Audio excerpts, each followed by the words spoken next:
Olá, tudo bem com vocês? Mais uma vez estamos juntos. Me chamo professor Leonardo, de Geografia, trabalhando já com vocês há algum tempinho, algumas aulas, e hoje, em especial, nós vamos finalizar as nossas aulas de cartografia. Já tivemos algumas que foram trabalhadas ao vivo, e com essa temática que chamarei a atenção de vocês, porque tivemos algumas questões nas provas do Enem desses últimos anos. Convenções cartográficas e sensoriamento remoto.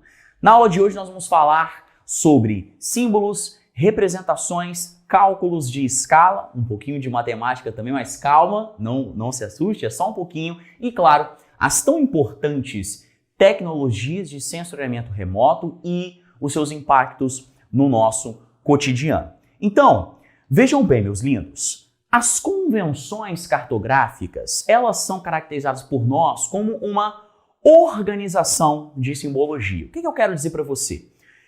Nas últimas aulas nós já conversamos um pouquinho sobre isso. Nós não vamos aqui produzir mapas aleatoriamente.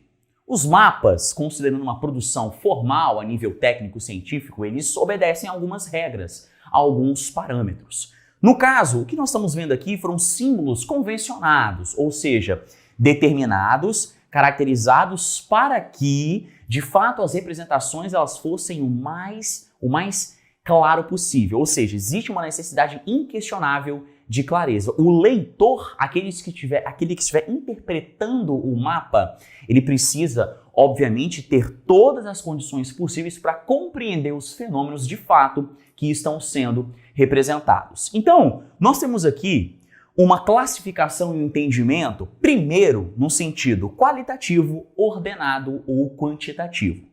Resumindo aqui para você, qualitativo, aspectos qualitativos são diferenças de características. No caso, eu trouxe aqui como exemplo para vocês, tá? A parte simbólica ali pontual. Você vê, nós temos a simbologia de ponto de ônibus, aeroporto, postos de combustíveis, banheiro. Então, esses símbolos, por exemplo, eles não são nem utilizados somente em mapas, não, tá? Nós temos também em rodovias, em estradas, até mesmo em aeroportos, shopping centers. Então, são símbolos padronizados, convencionados. A parte ordenada tem relação, existe uma hierarquia, ou seja, existe uma questão de quantidade aqui revelada e nós precisamos, claro, organizar isso, tá bom? Nós temos aqui os exemplos pontuais, mas também os lineares e a parte de área. E aí eu queria aqui focar ali na parte linear, já que no qualitativo eu exemplifiquei a parte pontual, vamos aqui analisar ali a parte linear. Perceba como que nós podemos, por exemplo, diferenciar estradas, vias de circulação automotiva dessa maneira. Você tem ali a rodovia, que tem uma espessura um pouquinho maior, você tem a estrada principal, a estrada secundária. Então, perceba como que nós ordenamos uma representação, por isso entra dentro dessa parte ordenada. E a parte quantitativa, claro, em relação à quantidade, a valores. Então, nós temos variações que podem ser circulares, como vocês estão vendo, ou cada ponto representando um valor. Nós utilizamos isso muito em representações demográficas, por exemplo. Tudo bem? Ou até mesmo nós podemos ver ali em relação à área, que é alguns exemplos que nós vamos trabalhar agora nos próximos slides, daqui para frente. Por exemplo, um mapa de curvas de nível, é uma representação topográfica. Então, nós temos esses vários exemplos apenas para que vocês se acostumem e se habituem de fato com a maneira formalizada que essas representações elas são determinadas. Tudo bem? Com certeza você já trabalhou, já interpretou, já leu diversos mapas com esses símbolos. É importante nós entendermos, né, as regras construtivas que estão por trás disso. Tudo bem? Continuando, nós vamos focar agora na parte de representação topográfica. Meus queridos, nós temos aqui, nós poderíamos falar de 4, 5 formas, né, 5 tipos representativos topográficos. Porém, eu escolhi duas principais, duas que chamam mais a nossa atenção. Lembrando que quando nós falamos de topografia, nós estamos falando de formas de relevo. Esse é o foco aqui, agora, representativo. Primeiro deles, um tipo de mapa muito utilizado em livros didáticos. Tenho certeza que você já viu vários desses mapas. talvez não só do Brasil, mas do continente americano, do continente africano, europeu, asiático, do mundo, um mapa ipsométrico. Um aspecto crucial deste mapa é a tabelação de cores. E, como você pode observar, é claro que cada cor dessa tem uma referência altimétrica. Então, geralmente, eu sempre chamo aqui a sua atenção. Interprete a legenda. A legenda é um elemento fundamental, crucial para a leitura correta de um mapa. Sempre confira, claro, essas informações na legenda, mas geralmente nós temos as cores esverdeadas, do verde escuro ao verde mais claro, com o apontamento das altitudes mais baixas, aquelas que estão geralmente próximo ao nível do mar. Por exemplo, planícies. Tudo bem? Já as cores ali intermediárias, cores um pouco mais quentes, o amarelo, o laranja já demonstram um aumento de altitude, de fato. Até que as colorações mais escuras dentro dessa tabelação do vermelho, você pode ver ali até o vinho, já são as altitudes mais elevadas. Aqui nós temos a representação do sul do Brasil, como você pode perceber. E claro que estamos na região que estudaremos em biogeografia como os campos sulinos, o predomínio de terrenos suavemente ondulados, com altitudes muito próximas ao nível do mar. Então, o mapa isométrico ele é definido, caracterizado dessa maneira. Agora, nós temos as curvas de nível. Muitos alunos têm dificuldade de compreender de fato o propósito representativo.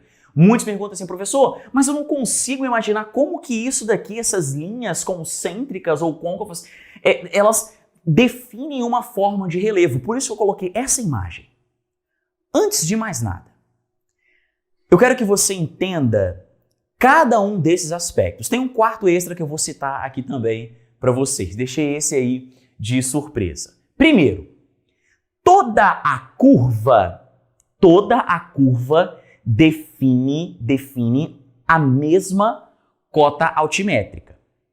Toda a curva define a mesma cota altimétrica. Então, exemplo, você está observando ali a curva de 20 metros.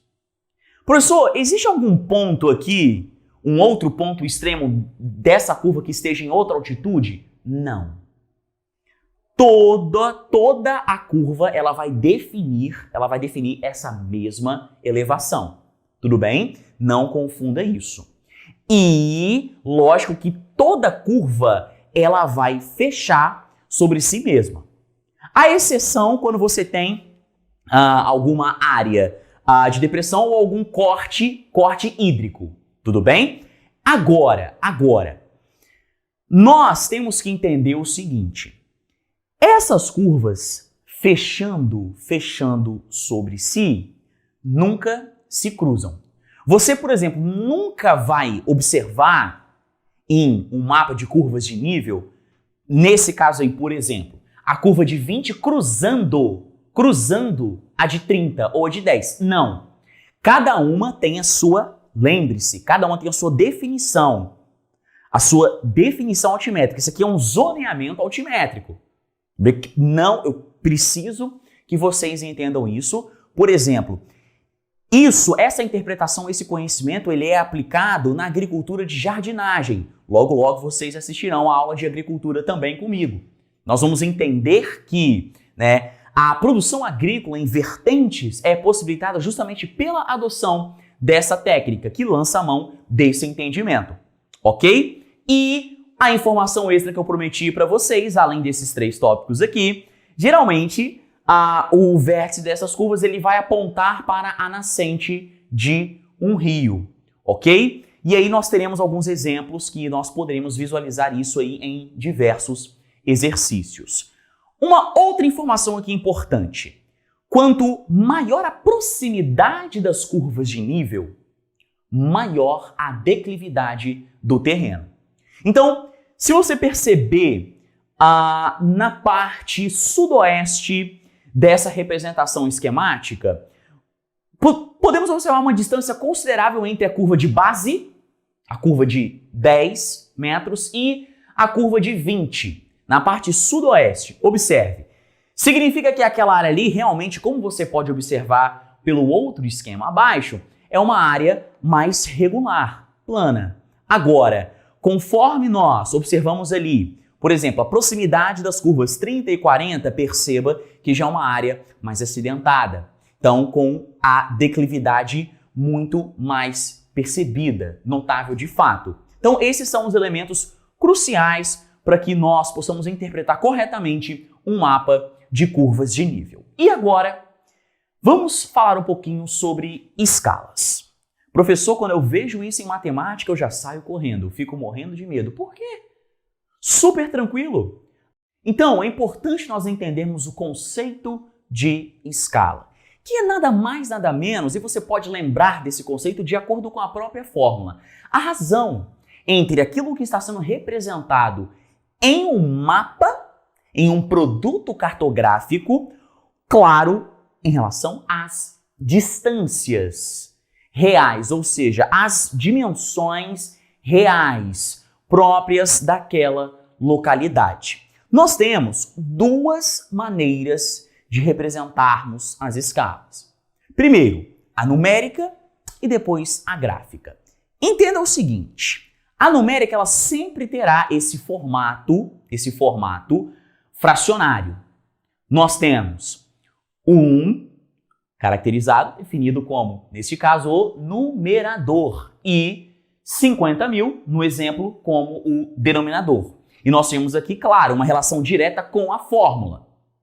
1, ele define a área do mapa. É o que na fórmula nós vamos chamar de D minúsculo, ou carinhosamente Dzinho, tá bom? Então, 1, área do mapa, D minúsculo.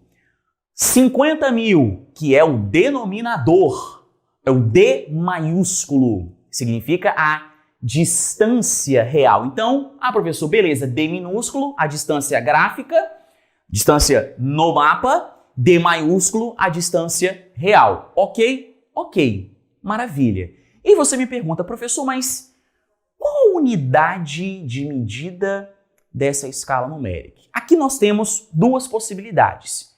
Primeira possibilidade, a questão ela vai apontar isso para você. A questão ela vai apontar a referência de unidade de medida no enunciado, no mapa, no contexto que for apresentado. Mas, professor, e se o autor da questão não fizer isso? Você, por convenção, definirá centímetros. Geralmente, essa escala é representada em centímetros. Se vier sem nenhuma indicação de medida, você parte do princípio que é em centímetros, tudo bem? Porém, em exercícios e em boa parte dos exercícios que nós fazemos, que já caíram no Enem, o autor da questão ele alinha isso para você quando ele define a unidade gráfica, tudo bem? Ou seja, a distância, o valor da distância, claro, a unidade de medida correspondente à distância gráfica, milímetros, centímetros, metros, ele vai apontar isso para nós na questão. Faremos uma logo logo. Depois, nós temos também a representação gráfica. E aí, eu quero que você entenda aqui o seguinte. O autor, ele vai definir esse intervalo ali gráfico. Nós temos no exemplo 0, 4, 8, 12, 16. Perceba que o intervalo, então, foi de 4 para 4 quilômetros. Essa escala gráfica, ela sempre terá a definição da unidade de medida acompanhando o último número. Tudo bem? Sempre. E o autor, como eu já falei para vocês, que irá definir isso também. Então, eu quero que você entenda o seguinte, professor, existe a possibilidade de ser, por exemplo, 0, 4, 10, 12, 25? Não, o intervalo ele se mantém. Primeiro, o intervalo ele é mantido e nós sempre identificaremos a unidade de medida ao lado do último número. Ok? Agora, a parte teórica. Uma interpretação teórica das escalas antes de falarmos dos cálculos. Eu preciso que você entenda o seguinte, nós estamos aqui trabalhando com frações. Então, Não confunda. Professor, uma escala de 1, por exemplo, para 5 milhões. Caramba, professor, uma escala grande, né? Não. Gente, 1 para ou 1 por 25 milhões. 50, 5 milhões. Significa que o 1 ele foi fracionado, dividido todos esses milhões de vezes. Ou seja, é um valor muito, mas muito pequeno. Então, eu quero que você entenda o seguinte. Cuidado que isso aqui pega muita gente de surpresa. Uma escala grande, ela é definida até 25 mil. Uma escala até 25 mil, considerada como grande, ela não será capaz de representar, por exemplo, em uma folha tamanho A4, padrão, uma área muito grande. Concorda comigo? Porque nós temos, de fato, um nível de redução menor aqui. Então, as escalas grandes, que variam até 25 mil, geralmente são aplicadas para representação de áreas menores, tudo bem? Ou, no caso, se você pode produzir esse mapa em uma outra plataforma, em um ambiente que lhe permita representá-lo de maneira maior, aí tudo bem. Aí você até conseguirá, de fato, representar uma área maior. Mas, por exemplo, escalas grandes, eu vou dar um exemplo aqui para que você entenda, tá? Aqui do nosso cotidiano. Se eu peço para você produzir um mapa somente do seu bairro, produza para mim um mapa do seu bairro. Você vai precisar lançar mão de uma escala muito pequena, 500 mil, 1 milhão, 2 milhões? Não. Você vai representar uma área relativamente pequena, comparado, por exemplo, a áreas estaduais, a áreas intercontinentais. Então, as escalas grandes, elas serão utilizadas para representar áreas que tendem a ser menores, tudo bem? E, obviamente, o nível de detalhe será maior. Até por isso que essa é considerada como uma escala de detalhe. Significa que nós vamos conseguir representar e reconhecer os elementos, as características daquele mapa de maneira mais precisa. Então, neste mapa que você produziu para mim, em uma escala grande do seu bairro, eu vou conseguir identificar com clareza a distribuição de casas, a distribuição, organização das ruas. Então, eu quero que você se apegue a este exemplo para não esquecer deste, obviamente, entendimento conceitual. Temos aqui as escalas médias, que variam de 25 mil a 250 mil, e aí nós já estamos aqui em escalas, por exemplo, estaduais. Você pode representar um estado com uma escala intermediária, lógico. Tá, meus amores? A escolha e a definição da escala depende do tamanho da folha que você vai utilizar para a produção daquele mapa ou da plataforma digital que você deixará aquele mapa disponível, tudo bem? Eu quero que a escala, ela será escolhida, definida pelo autor do mapa. Claro, obviamente, considerando a maneira que este será representado. Tudo bem? Por isso que nós temos aqui, estamos entendendo todas as possibilidades. E aí, essas escalas intermediárias, escalas de semidetalhe, geralmente são utilizadas em cartas topográficas e mapas de uso e cobertura do solo.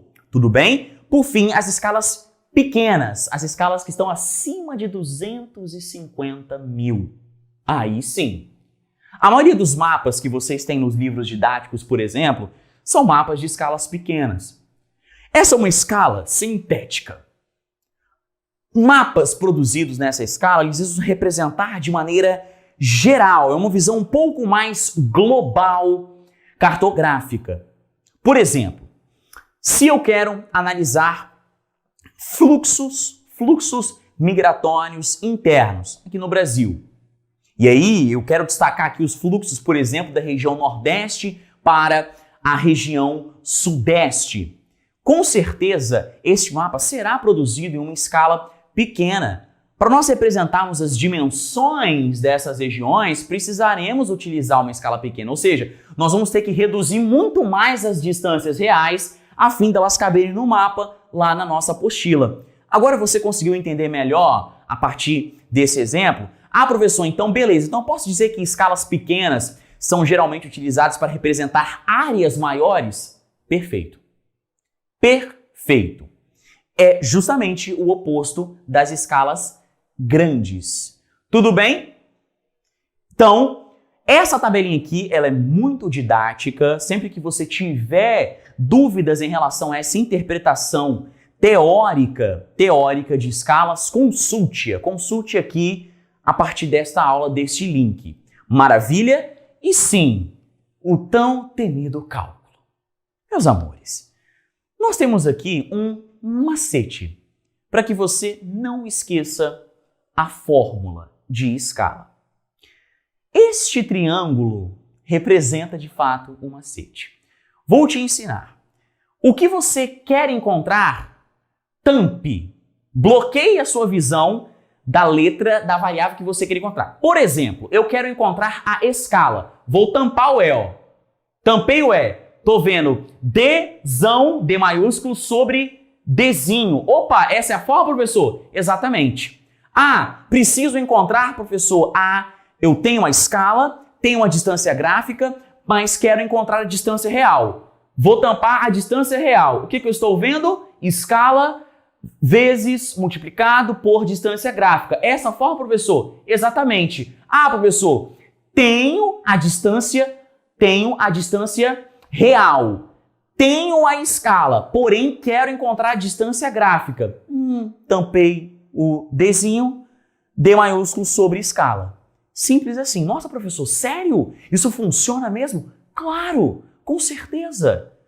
E no Exame Nacional do Ensino Médio, as últimas questões que nós tivemos sobre escala, lembrando que essas questões também podem vir em matemática e suas tecnologias, com algumas exigências conceituais um pouquinho mais aprofundadas na área matemática. Mas em geografia, as últimas questões que nós tivemos, eu vou mostrar uma delas aqui para vocês, foram simplesmente aplicando fórmulas e exigindo a transformação das unidades de medida. Por quê?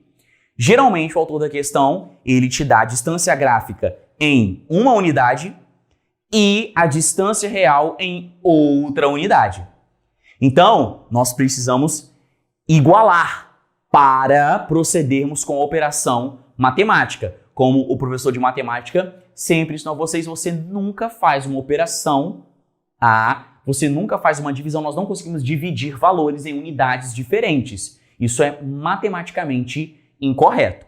Tudo bem? Daqui a pouquinho faremos o exercício. Para fecharmos esta nossa aula, as tão famosas e importantes tecnologias de sensoriamento remoto.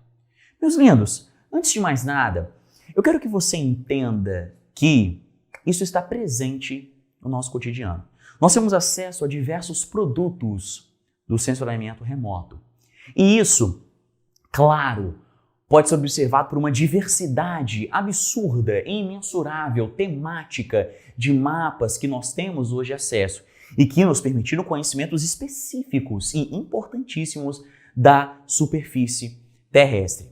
Muitos deles sendo definidos com dados que foram obtidos a partir de tecnologias de sensoriamento remoto.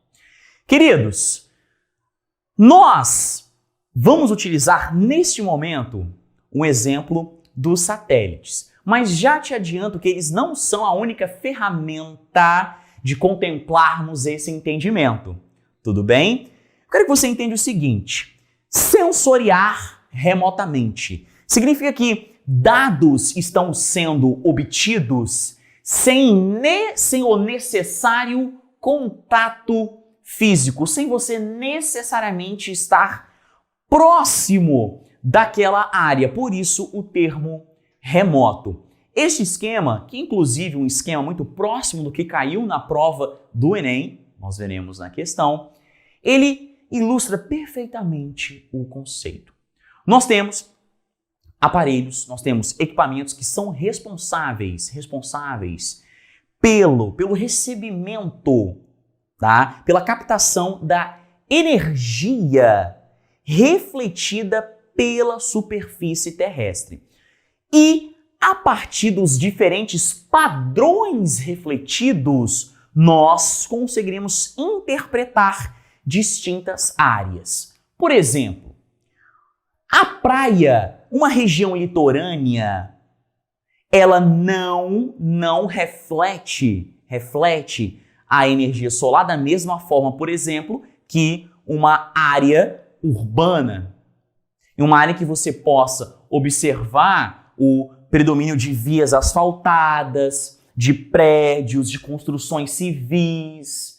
Da mesma forma que, por exemplo, não reflete o mesmo padrão, essas áreas urbanas, elas não refletem no mesmo padrão que as áreas rurais. Então, por essa distinção de reflexão da energia incidente, neste caso, claro, interprete isso como a energia solar, nós conseguiremos obter diversos dados, o que nos possibilitará análises diversas. A partir do momento que esses dados eles não são apenas coletados, obtidos, mas transmitidos para uma estação de recepção, onde ali eles serão tratados, porque quando trabalhamos com satélites, por exemplo, nós temos imagens em diversas bandas. Então, cada uma dessas imagens será tratada, todas elas serão tratadas e direcionadas, claro, à devida e à almejada interpretação. Inclusive, existem vários tipos de sensores desses satélites. Nós temos rapidamente aqui, só de curiosidade, sensores ativos e passivos. Nesse caso aqui, você está vendo o exemplo de um sensor passivo, porque ele está recebendo a energia refletida por consequência da incidência solar. Um sensor ativo, ele tem um sinal próprio, ele emite uma energia própria e a partir disso ele vai analisar o padrão de reflexão. Esse é um sensor ativo. Geralmente são sensores mais caros. Hoje nós temos duas séries de satélites muito famosas que são utilizadas para a obtenção de diversas imagens. A série Landsat, norte-americana, e a série CBERS, ou CIBERS, como alguns preferem falar, que é fruto de uma parceria entre o governo brasileiro e o governo chinês. Tudo bem? E, como eu já dei um spoiler para vocês, os satélites não são, meus lindos, as únicas formas de obtenção. Não é o único nível de obtenção de imagem. Porque quando nós falamos de satélite, nós estamos nos referindo ao nível orbital. Tudo bem? Nós temos outros níveis de obtenção. Nós temos, por exemplo, a utilização de aeronaves. E olha só que interessante. Professor, eu já ouvi algo sobre isso. Câmeras acopladas a aviões, e esses aviões eles sobrevoavam as áreas, né? As áreas alvo. Tem algo relacionado, professor, com um termo aerofotogrametria.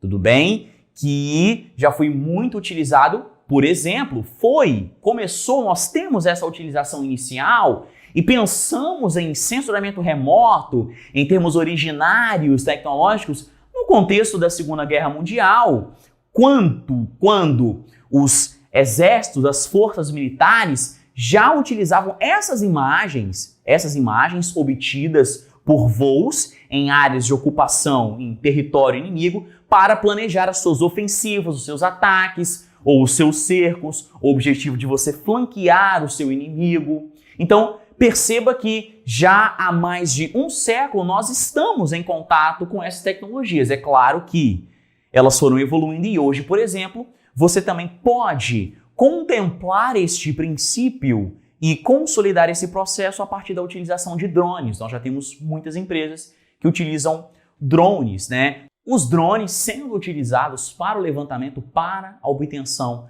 de dados diversos de determinadas áreas-alvo. É lógico, meus queridos, isso não é um processo barato, nós não estamos falando de qualquer empresa ou qualquer instituto que possa fazer isso, mas já está disponível e já é algo praticado, o que possibilita o enriquecimento, de fato, dessas tecnologias. Tudo bem? sendo assim, agora chegamos na parte final da nossa aula, onde nós vamos aqui compreender como que a prova já cobrou estes conteúdos. Então, primeiramente, uma questão de aplicação de fórmula de escala. Meuzinhos, nós temos aqui dois mapas, duas representações. Na verdade, aqui a distância ali que você vê de 2.000 metros é a distância, claro, real, a distância que nós consideramos como real. E na carta você tem uma distância reduzida a 40 milímetros. Então nós reduzimos uma distância de 2.000 metros a 40 milímetros. Acredito que você já imagina o que o autor da questão exige. Obviamente, o cálculo da escala. As figuras representam a distância real entre duas residências e a distância proporcional em uma representação cartográfica, as quais permitem estabelecer relações espaciais entre o mapa e o terreno. Para a ilustração apresentada, a escala numérica correta é... Então, vamos lá, professor, nós vamos aplicar a fórmula, correto? Se eu quero achar a escala, distância real sobre a distância gráfica. Professor, se eu quiser, eu posso inverter? Sim, só que você precisa tomar cuidado com o cálculo fracionário. Como essa é uma questão diferente da que estamos acostumados a corrigir, e eu não tenho aqui a minha louça interativa, então já vou colocar aqui no próximo slide que eu resumi a aplicação de fórmula e o cálculo para vocês. Então, aplicando a fórmula, olha lá, escala é igual a área, a distância real e a distância gráfica. 2.000 metros dividido por 40 milímetros. A minha dica para você é a seguinte. Mantenha a unidade de medida da distância gráfica. Por quê? Lembra que eu falei para vocês que se o autor da questão não definir nenhuma unidade de medida, nós vamos partir do princípio convencionado que a escala numérica, lembrando que esse formato de escala é um formato numérico, está em centímetros. Lembra disso? Só que peraí, nesse caso ele indicou, olha lá, a distância gráfica está em milímetros. Então, nós vamos encontrar essa resposta justamente em milímetros. Muitos alunos confundiram isso daqui, quiseram encontrar em centímetros e acabaram errando. Então, olha só, vamos manter o valor da distância gráfica e transformar metros para milímetros. Em matemática, o professor ensina para vocês aquele trabalho com zero naquela tabela de distâncias, a tabela de transformação de medidas, tudo bem? Então, nós sabemos que nós temos aqui, você pode acrescentar 3 zeros para fazer essa relação direta. Então, 2 milhões dividido por 40 milímetros, ok? Resultado final, 50 mil. Essa é uma questão, de fato, de exigência mais matemática do que geográfica, propriamente falando. Tudo bem? Porém, é assim que nós vamos lidar com isso em questões da nossa área. Então, aplicação de fórmula, transformação da unidade de medidas. Lembre-se da dica. Dica do Léo. Mantenha a unidade de medida gráfica.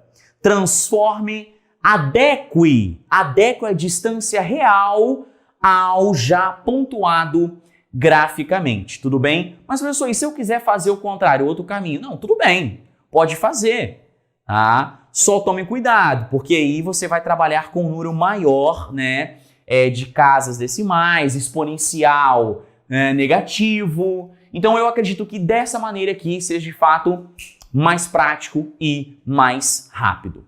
Ok? Seguindo, olha só, Enem de 2019. Há 2 anos atrás. Nós temos aqui uma imagem e essa imagem, ela define um princípio. A geração de imagens por meio da tecnologia ou do princípio ilustrado depende da variação do ou da.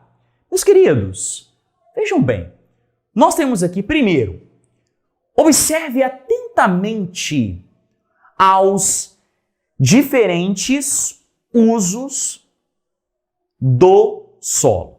Nós temos uma área de rodovia, nós temos uma área de construção civil, nós temos uma área de pastagem, nós temos uma área de disponibilidade hídrica e nós temos uma área de floresta preservada. Todos irão refletir a energia solar da mesma maneira? Não. São padrões distintos.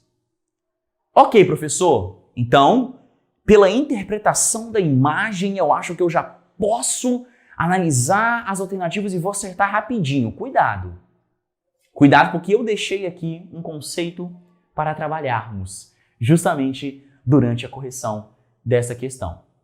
A geração de imagens por meio da tecnologia ilustrada depende da variação do albedo dos corpos físicos.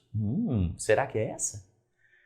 Profundidade do lençol freático. Olha, meus lindos, a profundidade do nível freático da zona saturada no solo, ela tem alguma relação com a tecnologia de sensoriamento remoto? Isso vai ser determinante para a operacionalidade dos sensores de satélites, por exemplo? Não. C. Do campo de magnetismo terrestre. Não, nós não temos relação direta aqui com o campo eletromagnético. Qualidade dos recursos minerais. Mas a gente não vai conseguir diferenciar, tá? Diretamente a partir disso, a qualidade ou o que vale mais ou menos, atribuir maior ou menor valor. Movimento de translação planetária, mas a translação é um movimento terrestre que segue a sua ordem. Tá? Os satélites, por exemplo, eles estão orbitando em torno da Terra. A translação, movimento rotacional, também segue sua ordem. Então é lógico que depende do albedo. Sabe o que é um albedo?